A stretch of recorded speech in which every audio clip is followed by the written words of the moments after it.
Thank you. Thank you so much. On Monday, Dr. Death, Jack the Dripper, Jack Kevorkian, appeared for the second time at the National Press Club. There are 33 people who are now dead because they have encountered Dr. Death. I want to play you some video clips from his speech. And afterwards, I'm going to have some comments about this.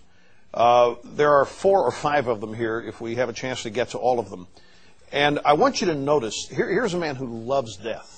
This man loves talking about death. This man loves being involved in death. And when you see somebody who's passionate about that, it's scary. Now, this first clip is Dr. Death talking about the dignity in which people die with his assistance versus the dignity of which some have not had when they died in history. Watch this one. Well, let's take what people think is a dignified death. Christ. Was that a dignified death? Do you think it's dignified to hang from wood with nails through your hands and feet, bleeding, and hang for 3 or 4 days and slowly dying, with people jabbing spears into your side and people jeering you?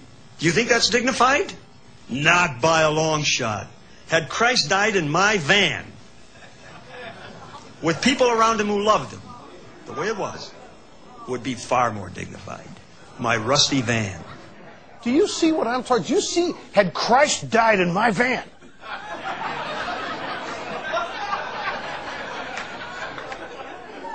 My rusty van. The guy's sick. Dr. Death, Christ was murdered. He didn't kill himself. There was no suicide on the cross. You're talking about people who come to you and they want you to put... Dr. Death, he would have been nowhere near your rusty van or anywhere near you. Christ was murdered. He's trying euthanasia, and nobody's ever said that crucifixion is a dignified way to die. Isn't this the whole point of the matter? I mean, what is he? He's nuts.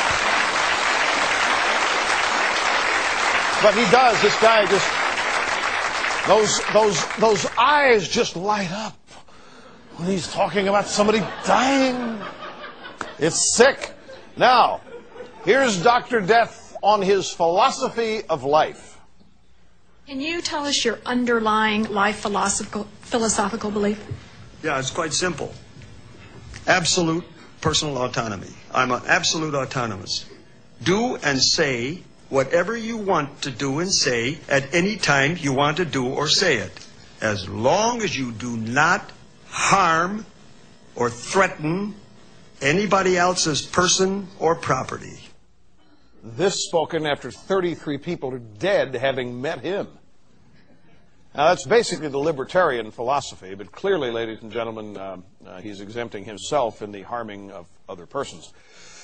Now the Pope and Dr. Kevorkian. Dr. Kevorkian's not big on religion, and here's an excerpt of his speech on that.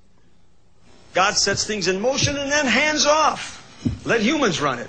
And that's why he set this country up the way it was. Hands off, the Pope has got his hands on her neck. He's wringing it. Now, I'm not anti-Pope. Basically. He can do whatever he wants and say whatever he wants. But I think he's got a grip on our government. I know he has a grip on the Michigan Supreme Court. Grip. He owns it. I know he's got a grip on our Supreme Court. Therefore, I don't care what any Supreme Court says. I don't care what any legislature does. Pass any law you want. I don't care. Well, that's really American of you, Dr. Death. There are a lot of laws a lot of people don't like, but in our society you don't just flout them, but using your philosophical view of life as your support base, you try to change the laws that you don't like.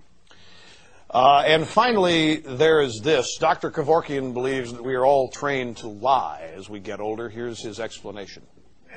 We're trained to lie as we get older. That's the way you survive. That's the grease of society, is lying to yourselves and to others.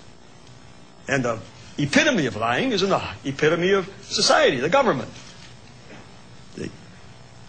I don't think what I said is wrong so far. If there's any disagreement, I'll hear about it later. These questions I'm asking, does that baboon heart become sacred? You can't answer it. Why not? You know what sanctity is, don't you?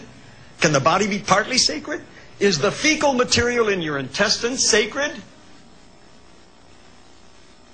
You're a human body. You're a biological organism like every other biological organism. You bleed when you cut, and when you die, you stink.